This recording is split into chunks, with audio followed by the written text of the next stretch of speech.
شاہد خاقان عباسی صاحب میرے ساتھ موجود ہیں جی, اور ذرا تھوڑی کھری کھری باتیں کر لیں ان کے ساتھ. شاہد صاحب تسی مبارک دیتی ہے میاں نواز شریف صاحب نو کیسز تو فارغ ہو گئے؟ نہیں وہ اچھی بہت اچھی گل ہے, کیس تو فارغ ہونا چاہیے تھا انہوں نے. غلط کیس ہیں, جھوٹے کیس ہیں. مبارک دیتی ہے کہ نہیں دیتی؟ نہیں مبارک میں ایسے اسپیسیفکلی مبارک نہیں دیتی, کیوں؟ کیونکہ یہ کیسز ختم ہوتے رہتے ہیں. ہڈی کھڑی ناراضگی نہیں ناراضگی کوئی نہیں ہے, میری کوئی عادت نہیں ہے ان چیزوں کی کہ مبارکاں دواں دے. ہاں ہاں, انہوں نے میرا پتا ہے کہ میں کی سوچنا کی میری سوچ ہے. میں کسی نے میں معذرت چاہتا, یہ میرا مزاج نہیں ہے. اچھا, تو ایک کی ہوا ہے کہ مطلب کہ لیڈر آپ کے تھے, ابھی بھی ہے کہ نہیں ہے لیڈر آپ؟ میرے میاں صاحب لیڈر تھے, دوست ہیں, 35 سال کی رفاقت ہے, کوئی تعلق ہے. مجھے وہ جانتے ہیں, میں ان کو جانتا ہوں, بس یہ میرے لیے کافی ہے. مجھے دکھانے کی ضرورت نہیں ہے کسی کو. اچھا, تو مطلب کہ اگر وہ جھوٹے تھے کیسز, سچے تھے کیسز, اس میں فارغ ہو گئے, آپ نے مبارک نہیں دی, that's the way you are. نہیں مبارک دیکھیں, میں نے اسپیسیفکلی مبارک نہیں دی. میں نے ہر ٹی وی پروگرام میں کہا کہ ایک ظلم تھا, ظلم کا خاتمہ ہوا ہے, یا انصاف نہیں ملا. لوگ سارے آپ سے لوگ سب حضرات کہتے ہیں انصاف مل گیا. انصاف ملتا ہے جب ناانصافی ہوئی ہو نا. اچھا, تو وہ یہاں تو انصاف کے نظام نے ان کو اندر کیا تھا, جو نام نہاد انصاف کا نظام ہے. اس نظام نے ناانصافی کی تھی. یہ ایک ظلم تھا, ایک ظلم کا خاتمہ ہے. شہباز شریف صاحب وزیر اعظم بنتے ہیں, ان کے خلاف کیسز ختم ہو جاتے ہیں. جس دن وہ وزیر اعظم کا حلف اٹھاتے ہیں اسی دن ان کو جناب فرد جرم عائد ہونی تھی. ایک وزیر اعظم آپ تھے, نون لیگ کے وزیر اعظم تھے, میاں صاحب کے دوست ہیں, آپ اس کو اکنالج کرتے ہیں. تسی 13 سال تو نیب بھگت رہے ہو, تاڑے کیسز کیوں نہیں کوئی ختم؟ بات نہیں جی, ہمارے کیس زیادہ سنگین نوعیت کے ہوں گے. گلا نہیں کیتا تسی میاں نہیں صاحب میرا شہباز؟ کبھی کسی سے کوئی گلا نہیں ہے. وائے؟ میں زندگی میں کسی سے گلا نہیں کیا, مشرف صاحب سے بھی نہیں کیا. نہیں کار بھی گلا نہیں کرتے ہو تسی؟ جی کر تو بالکل نہیں کرنے ہیں. کیوں؟ تسی بہتر جانتے ہو. جیڑا بندہ جیڑا مار دے کے میں گھر گلا کرنا نا, وہ جھوٹ بولنا. اچھا چل, ادھر پر جلتے ہیں نا. نہیں وہ باہر آ کے تو سارے کہتے ہیں نا, حقیقت تسی بھی جانتے ہو تو میں بھی جانتا ہوں. اتنے رہن دے تو بہتر ہے. چلو ٹھیک ہے. اچھا یہ بتائیں کہ عمران خان صاحب جو ہیں وہ کہتے ہیں جناب کہ ان کے خلاف سائفر کا کیس آ گیا, گھڑی چوری کا کیس آ گیا, سو مینی تھنگس لیکن کئی لیڈر ایسے بھی ہیں یہاں پہ جنہوں نے گاڑیاں لی بیچ دی. وہ ٹھیک تھا, یہ ٹھیک تھا, کیا what exactly یار is یہ right اس کو and wrong؟ دیکھ لینا کیا ہے. توشہ خانے کی بات کر رہا ہوں میں. توشہ خانے سے مجھے بھی بہت سارے گفٹس آئے ہیں. اچھا, وہ آپ کو ملتے ہیں, that's your property. وہ آپ کی پراپرٹی ہوتی ہے. یہ ملک کا قانون ہے, میرا نہیں ٹھیک ہے. ہے. وہ اسپیسیفکلی نام سے آتے ہیں. جو ڈیلیگیشن باہر جاتا ہے, چند ملکوں میں روایت ہے کہ وہ گفٹ دیتے ہیں. ٹھیک ہے. کچھ کی ویلیو زیادہ ہوتی ہے, کچھ کی کم ہوتی ہے. وہ نام سے آتے ہیں. یہ آپ کو جو گن مین ہوتا ہے اس کو بھی ملتا ہے, آپ کو آپ تک جتنے لوگ ہوتے ہیں جو گئے ہوتے ہیں ان کو ملتا ہے. ٹھیک. وہ آپ کے پاس نہیں آتا وہ گفٹ. ٹھیک. وہ چلا جاتا ہے, ایک ادارہ ہے توشہ خانہ, ایک دفتر ہے, اس کی ملکیت بن جاتا ہے. اچھا. وہ آپ کو خط لکھتے ہیں کہ جناب ہمیں یہ گفٹ آپ کے نام سے موصول ہوا ہے. اس وقت تک آپ کو گفٹ ملا نہیں ہوتا, آپ کو پتہ بھی نہیں ہوتا یہ کیا چیز ہے. ٹھیک ہے. کیونکہ براہ راست ایک حکومت یہاں بھیجتی ہے. ٹھیک ہے, اسٹیٹ ٹو اسٹیٹ آتا ہے. State to state. ٹھیک. آپ کے نام سے کہ یہ جناب ہم نے گفٹ دیا ہے شاہد خاقان عباسی کو, حکومت پاکستان کو نہیں, وزیر اعظم کو نہیں, یہ نام. ٹھیک. توشہ خانہ اس کی ویلیویشن لگاتا ہے کہ جناب اس کی ویلیو جو ہے وہ 1 کروڑ روپے ہے, 50 لاکھ ہے, 10 لاکھ ہے. قانون یہ ہے کہ آپ اس کا 20% جو ہے وہ کہتے ہیں آپ یہ ویلیویشن ہے, یہ 20% آپ جمع کرا دیں. 15 دن ہے تو آپ یہ 20% جمع کرا دیں, اور یہ آپ کا. اچھا, یہ 20% کیوں جمع کرا دیں؟ گفٹ تو آپ کو آیا. یہ حکومت لیتی ہے, یہ قانون بنا ہوا ہے, رولز بنے ہوئے ہیں پرانے, کہ اس کو آپ ڈیوٹی سمجھ لیں, جو مرضی سمجھ لیں. I remember کہ کسی ڈپلومیٹ کو اگر گفٹ دینا ہوتا تھا, میں I'm talking about the American diplomats, تو انہوں نے بتایا تھا مجھے, میں اپنی بات کر رہا ہوں, انہوں نے بتایا جی کہ اتنے ڈالرز تک کا گفٹ آپ دے سکتے ہیں, اس سے زیادہ ڈالرز کا گفٹ آپ نہیں دے سکتے, ہم ایکسیپٹ نہیں کر سکتے.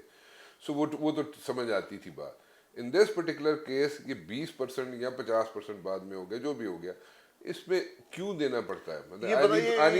یہ بنایا گیا نا کہ حکومت کو بھی کچھ مل جائے اس گفٹ میں. اوکے, گفٹ آپ کو آیا نا, اگر وہ نہیں آپ یہ قانون بنا دیتے کہ یہ حکومت کی ملکیت بن جائے گا، وہ بھی قانون بن سکتا تھا. وہ نہیں ہے، ایک شخص کو آیا اسی کو ملتا ہے. مجھے جب میں وزیر تھا ایک گفٹ ملا، میں نے کہا یار میں گھڑیاں تھیں، میں کہا میں گھڑی پہنتا ہی نہیں ہوں، واپس کر دیے. تو فوراً آپ نے مجھے واپس بھیجا، انہوں نے کہا جی بڑی حد تک سمجھی جاتی ہے، یہ گفٹ آپ کو لینا پڑے گا. اوکے. تو یہ ساری گفٹ کی. تو آپ نے وہ لے اب لی؟ اگر میں وہ گفٹ جب میری ملکیت بن گیا، میں اس کو بیچوں، میں اس کو ضائع کر دوں، استعمال کروں، وہ میری ثوابدید ہے. لیکن میں اگر اس گفٹ کو ملنے سے پہلے بیچ دوں یا اس کی ویلیویشن میں کمی کرا لوں، قانون وہاں پہ ٹوٹتا ہے. ٹھیک. میرے پاس یہ اختیار نہیں ہے کہ گفٹ مجھے ملا نہیں، میں بیچ دوں اور میں وہ پیسے لے کر کہوں جی اب ٹھیک ہے 20% آپ لے لیں. یہاں پہ پرابلم پیدا ہوتا ہے. So if you are violating the law, اس سے پہلے ہی اگر آپ اس کو اس جی کی اسیسمنٹ جو غلط کروائیں، پروسیجرز ہیں وہ اس کو فالو نہ کریں، ایس او پی فالو نہ کریں، تو دین اٹس ایشو. یہاں پر تو گفٹ گھر لے گئے، بیچ دیا، اس کے بعد توشے خانے میں پیسے جمع کرائے، اور وہ بھی مینیپولیٹڈ پیسے ہیں، اور پھر خود ہی ریٹ بڑھا دیا کہ جی اب ریٹ 50% ہو گیا ہے. جب 50% ہو اس کے بعد کوئی گفٹ ہی نہیں آئی. گفٹ آنے ہی بند ہو گئے. اگلے نے کیا بھائی یہ تیرے بڑے پیسے لگ رہے تو اسے گفٹ نہیں دینا. مطلب اب یہ چلو باتوں کو رہنے دیں. اب ہم اس کو بڑے خوش ہوتے ہیں، لوگوں کی عزت پگڑی اچھال کر یہ سے گفٹ لے لیا جی وہ توشہ خانہ آ گیا. یار آپ وزیراعظم بنایا نا، تو یہ آپ کا رائٹ وہاں سے آ گیا کہ آپ کو گفٹ ملے گا، وہ آپ کی ملکیت ہے، یہ ملک کا قانون ہے. ٹھیک ہے نا. اگر آپ اس کے ساتھ جو مرضی کریں. اسے میں جو مرضی کروں، اب میں جیل جانا تو میں ہی جاؤں گا نا. جب 20% میرا جیل بھی کو اور کاٹ لے، رانا صاحب کاٹ لیا کرن، یا میں وکیلوں کو فیس دینی ہو میں ہی دینی ہے نا، یا حکومت ذمہ داری چوک لے. یہ سب یہ طریقہ ہے حکومت کا. اچھا ہے برا ہے برا ہے تو تبدیل کر دیں. میرے پاس آپ یقین کریں جتنے گفٹ آئے میں نے نہ کبھی دیکھے ہیں نہ کبھی استعمال کیے ہیں. اچھا. ہاں میں تو پیسے دے خریدنے کے لیے کدی نہیں لیتا تسی گفٹ؟ نہیں. میں نے کہا جس کو لینا ہے لے لے یار. تو وہ گھڑیاں بھی نہیں لی آپ؟ کوئی گھڑی نہیں. جو دوست وغیرہ سے میں جس کو لے، میرے پاس پیسے نہیں ہے نہ میں گھڑی استعمال کروں، لے لے.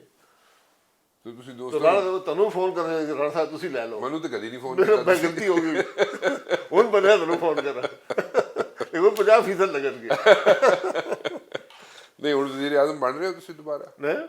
یہ ہر سیاستدان کی خواہش اور کوشش ہوتی ہے کہ وزیر اعظم بن جائے. اچھا. تھوڑی خواہش نہیں ہو سکتی کہ تسی I am not into politics. تھوڑی خواہش نہیں ہو سکتی. نہیں میری نہیں ہے سر، میری نہیں، واقعی نہیں ہے. صحیح کہہ رہے ہو تسی. جوڈیشری جڑی ہے اس ویلے جس طریقے سے کام کر رہی ہے، ابھی ریسنٹلی رات کو جو فیصلہ آیا، are you happy with that? کیونکہ فیصلہ تو آ گیا نا، ہوں we can discuss about it. یار میں پھر وہ ناراض ہو جائیں گے، کنٹمپٹ لگا دے گا. نہیں فیصلہ مطلب میں اندر ہوں تو پھر خوش ہو گیا. نہیں نہیں میں یار دیکھیں کیا انصاف کا نظام ہے. آج جوڈیشری اگر ہے ملک کے اندر کوئی انصاف کا نظام ہے تو معافی مانگ لیں یار کہ ہم سے غلطی ہوئی تھی نواز شریف صاحب کے معاملے میں. غلط فیصلے ہوئے، ہم نے دباؤ میں فیصلے کر دیے، ذوالفقار علی بھٹو پھانسی لگ گیا. ہر جج نے، میں نے خود سنا ہے، ہر جج نے مرنے سے پہلے کہا پرائیویٹ محفلوں میں یا ٹی وی پر یا اخبار کے انٹرویو دیے کہ جی ہم نے پریشر میں فیصلہ کیا تھا. بھٹو والا. بھٹو والا ٹھیک ہے. آپ نے پریشر میں کیا. بھٹو تو پھانسی لگ گیا نا، اس کی ذات میں تو فرق نہیں پڑا نا. یار آپ معذرت ہی کر لیں یار. یہ سپریم کورٹ اجتماعی طور پر معذرت کرے، ملک کی ریکارڈ پر لائے کہ ہم نے زیادتی کی ہے ایک آدمی کے ساتھ، ہم نے زیادتی کی ہے ذوالفقار علی بھٹو سے، ہم نے زیادتی کی ہے نواز شریف سے. اب میں اپنا بھی شب میں 13 سال سے کیس بھگت رہا ہوں، مجھے کیس آپ کے پاس ہے نہیں. آپ سو موٹو پاور استعمال کرتے ہیں، وہاں 15-20 سال کے لوگ پڑے ہوئے جیلوں میں اور نیب کی عدالتوں میں، کیس نہیں چلتے. آپ بلا کر نیب کو کہیں یہ کون سا کیس ہے یار، تم 4 سال سے چلا رہے ہو، تم سے فیصلہ نہیں ہوتا، تم گواہ نہیں لا سکتے، کیس نہیں چلا سکتے.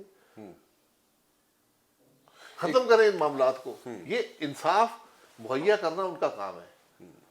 اگر وہ اس بات کو کہ ہائی کورٹ نے ایک فیصلہ دیا کہ ریٹرننگ افسر جو ہے جو ایڈمنسٹریشن سے نہیں ہو سکتا، میں اس فیصلے کی حمایت کرتا ہوں. حمایت کر بالکل حمایت کرتا ہوں اچھا کہ یہ ریٹرننگ افسر ایڈمنسٹریشن مطلب ہائی کورٹ کے فیصلے کی نہیں حمایت ہونا چاہیے، ہائی کورٹ کے فیصلے کی اچھا اوکے نہیں ہونا چاہیے. ٹھیک ہے ٹھیک ہے، اس کا امپیکٹ آ رہا تھا کہ الیکشن ڈیلے ہو رہے تھے، بٹ اس کو حل تلاش کریں. صرف اس کو بحال کرنا کہ نہیں وہی کرائیں گے، آپ الیکشن تو متنازع بن جائیں گے. آج اگر آپ نے درست فیصلہ کرنا تھا تو آپ کہتے نہیں یہ ٹائم پہ ہوں گے الیکشن اور کرائے گی جوڈیشری. جوڈیشری کے حالات میں سب جانتا ہوں، آپ بھی جانتے ہیں، لیکن کم از کم وہ حالات ایڈمنسٹریشن سے بہتر ہیں. آج ہر افسر کے ماتھے پہ آپ نے یہ مور لگائی ہوئی ہے، یہ پی ایم ایل این ہے، یہ پی ٹی آئی ہے، یہ پیپلز پارٹی ہے، یہ جے یو آئی ہے. یہ آج ہر افسر کے اوپر اسٹیمپ لگا ہوا ہے. تو وہ کیسے فیئر الیکشن کرائیں گے؟ تو فیئر الیکشن نہیں ہوں گے. نہیں بھائی، اللہ کرے ہوں، میں تو دعا کرتا ہوں کہ نال تسی کہہ رہے ہو اگر بیوروکریسی کرائے گی الیکشن تو پھر فیئر الیکشن ان کیسے پہ انگلی اٹھ جائے گی نا، پہلے دن اٹھ جائے گی. جو لوگ الیکشن کروا رہے ہیں اگر وہ خود متنازع ہیں، وہ کسی جماعت کے ساتھ اوپنلی ایک افیلیشن رکھتے ہیں، تو پھر کیسے الیکشن فیئر ہوں گے؟ اوکے سو الیکشن فیئر نہیں ہوں گے تو پھر اس میں آپ کا خیال یہ ہے کہ جوڈیشری کو چاہیے تھا، honourable judiciary supreme court of Pakistan کو یہ چاہیے تھا کہ وہ اس میں کلیئرٹی دے دیتے کہ جناب یہ آبزرویشن ہے، آپ جناب بیوروکریسی سے مت کرائیں، آپ جناب ججز سے کروائیں. جی اگر آپ نے جمعے کی رات کو کھولا ہے عدالت کو انصاف دینے کے لیے کہ ملک کے الیکشن ہوں، تو پھر ساتھ یہ بھی انصاف کو مکمل کر دیتے. ہم نے رات کو تو نہیں کھولا نا، میاں نواسی سے معذرت کر لیں یار کہ تم سے ہم نے زیادتی کی، 5 سال تمہاری بےزتی بھی کرائی ہے، جیلوں میں بھی ڈالا ہے، اور تمہاری اہلیہ وفات پا گئی، انہوں نے بات بھی نہیں کرنے دی. یہ سب باتیں ہوئی ہیں نا، ٹھیک ہے کم از کم معذرت ہی کر لیں. لیکن نہیں، ہم نے یہ رات کو کھولا، اور اس سے پہلے بھی ہم نے بہت سے معاملات جو پچھلے 1 سال کے اندر ہوئے ہیں، ایک تماشا لگ گیا ہے. اور سپریم کورٹ اس ملک کا پہلا دنیا جو ٹرائل کورٹ بنا، اس نے ملک کی حکومت توڑ دی. 20,000 روپے کی ڈائریکٹر فیس، دھرم کی ڈائریکٹر فیس نہ لینے پر آپ نے اس ملک کے سب سے سینئر ترین سیاستدان کو تاحیات نااہل کر دیا.